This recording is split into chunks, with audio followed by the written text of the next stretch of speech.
Chapter 11: The Art of Communicating. The aspect of communication is possibly the most important element in productivity. It is the direct link between your motivation and your implementation. I believe it is so important and so lacking in our society that, along with my co-author, Dr. Rail Hall, and I wrote an entire book of the subject entitled The Art of Communication. We live in the information age, but it is certainly not the communication age. Many people are laboring under the false assumption that if they simply have more information, more details, and more data, they will be accurate and complete communication. In the reality, in the world of communication, the less you can say and still deliver your message, the better off you are. There is a reason why it is against the law in most areas of the country to go into crowded buildings and yell fire. This is only one simple word, and it is not obscene, demeaning, or derogatory in any way. But the reason we are prohibited from yelling fire is because that one word instantly and totally communicates the details surrounding in a situation that causes people to act immediately and frantically. Remember, just because you are talking and someone else is listening doesn't mean you are communicating. Communication is the process of getting thoughts, ideas, and concepts from your mind to someone else. Language, writing, diagrams, and data are all tools to facilitate this transfer, but they can get in the way. If I told you that it was a really hot day outside and I'm expressing this sentiment because within the data bank of my brain, the feeling I have been I'm outside is categorized as hot. When I saw those words to you, say those words to you, the data bank that is your brain scans your historical perspective and you register a feeling in line with what you have categorized as a hot day. If I lived in a tropical area and you live in Alaska, I may communicate to you that it is a hot day and you may hear what I'm saying to you, but the perspectives are so different that what I'm saying and what you're hearing are two completely different things. In addition to the communication breakdown caused by perspective, there's often a communication breakdown created by a transmission problem. All of us have had the experience of talking on a cell phone when you can be having a great conversation 1 minute and the next minute the person sounds like Dorth Vander speaking Lithuanian. As you move towards your definition of success through the art of productivity, you will be engaging in a number of people in your mission. Your challenge will be maximize communication and avoid miscommunications, partial communication, and false communication. All of us send and receive communication in different ways.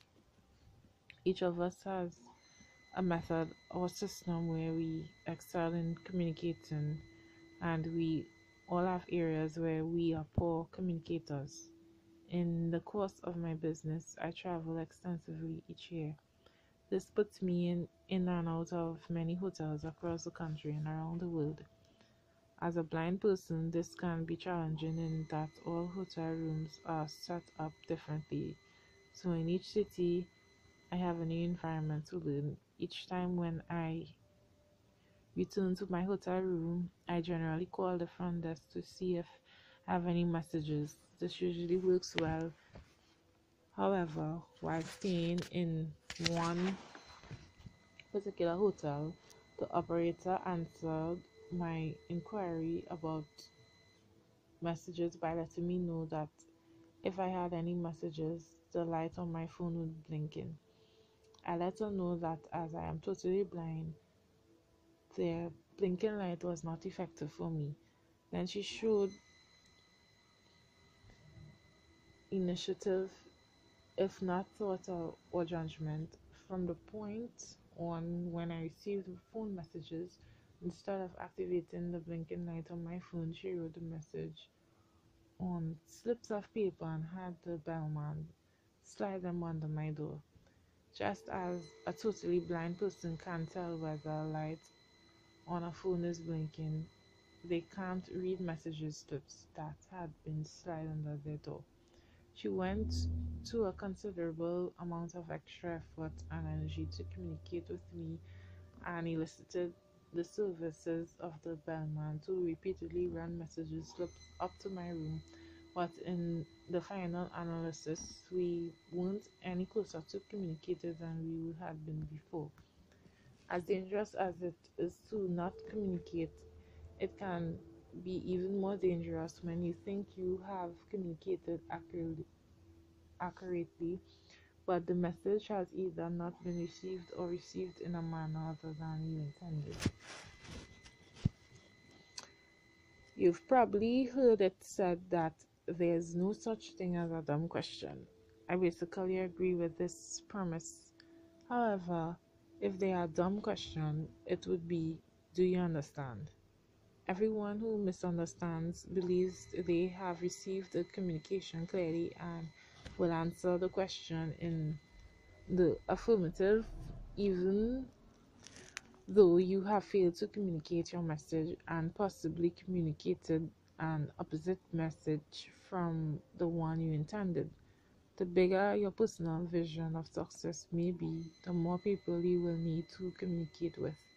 When I wrote my book entitled The Ultimate Gift, the process were the same as the process I am utilizing as I dedicate these words to a very talented lady named Dorothy Thompson. Here in my office, the words somehow come from my brain. I speak them aloud to Dorothy, and then she does her spelling and punctuation magic, which creates a book manuscript. When the Ultimate Gift book was turned into the Ultimate Gift movie, the process of telling the same story utilized the talents and efforts of hundreds of people. The more people who get involved in a project, the more critical communication becomes. When it's just me and Dorothy, there's one line of communication, one person receiving, and only one source of confirming the communication. However, when you get as large as a movie production company, it necessitates that you create layers of communication. Layers of communication are important, but they are also dangerous. Each time a message is sent and received and then passed on again, there exists the possibility of delusion and distortion. We all played the game in school where everyone is placed in a circle and a message is whispered into the ear of the first person, who in turn whispers that message to the second, then the third, and so on. It's amazing when a message has been sent, filtered, received, and resent by 30 people, how distorted and inaccurate it can become. The simple message that we wrote in my father's book to visit my grandmother on summer vacation as she took us to the zoo, 30 people removed, and can turn into my grandmother. Mother lives at the zoo and my father drives for a book on the NASCAR circuit. This seems like an absurd example of a childhood game gone wrong, but have you ever handed your luggage to an airline employee and clearly told them you were going to Miami and then later had your luggage somehow make its way to Newark? Obviously, schools children aren't the only ones who have communication challenges. The more people who are involved with your team, the more potential you have. You have potential for amazing productivity, and at the same time, you are having the potential for unbelievable chaos. As you are building your team to reach your personal success goal, you will need to keep in mind maximizing motivation, communication, and implementation with each team member. Remember, a lot of people who think they are in management are actually in leadership. You can manage a project, you can manage a task, you can manage money, you can manage resources, but you can only lead people.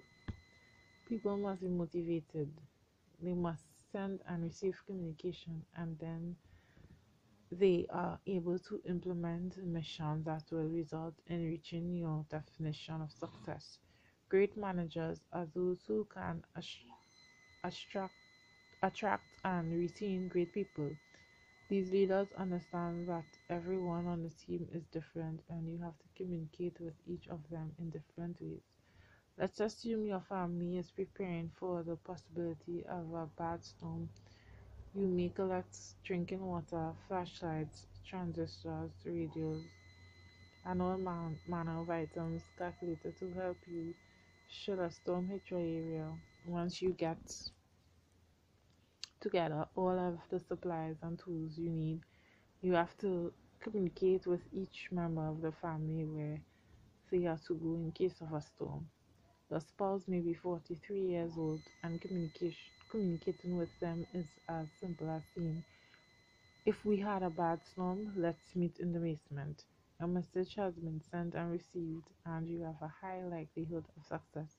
However, if you try the same system and method of communication with 4-year-old Amy, you may experience some pitfalls.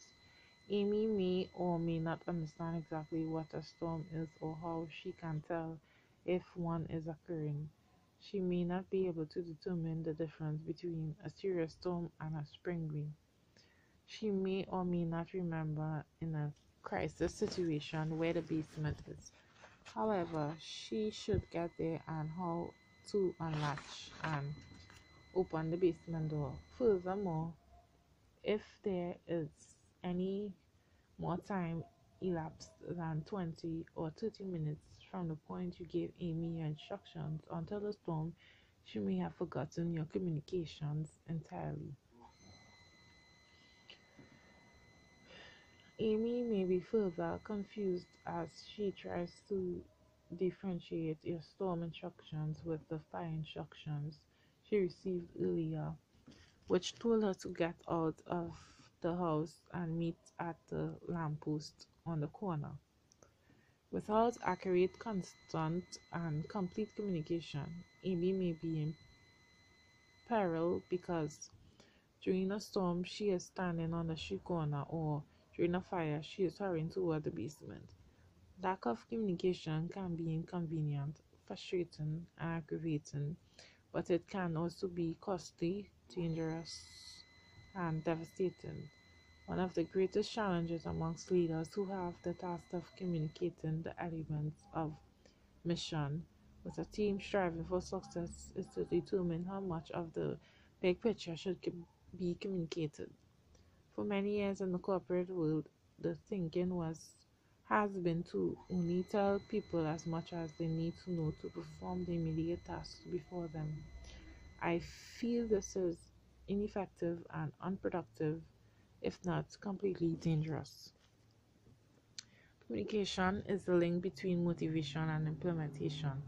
Often people cannot be motivated or productively implement their mission if you don't communicate the big picture. During my college years, I worked as a construction site as a laborer each summer. I was motivated to do a good job and wanted to prove to my co-workers who were older career construction workers that as a part-time summer worker I could carry my own weight. During my first week on the job, the foreman took me to a pile of structural steel and showed me how to attach a crane hook to this structural steel. Then he pointed to a massive crane on the other side of the 30-story building and told me that when the crane operator swung that tall boom over my way, I was to hook the cable to the structural steel so it could be lifted to the top of the building. The foreman communicated effectively with me, utilizing several good communication techniques. He had given me my instructions verbally. He had demonstrated how to perform the task himself. He had observed me for performing the task. He asked me to verbalize back to him what I was going to do, and he answered each of my questions. So, with confidence that I fully understood my task and the best intentions to perform is promptly and professionally, I stood by and waited for the crane to swing around my way. Several hours passed and the crane remained engaged, constantly lifting materials on the other side of the building. I continued to wait until it was quitting time, and wasn't sure whether I should stay late or go home. So I continued to stand by waiting as instructed for the crane to swing around my way.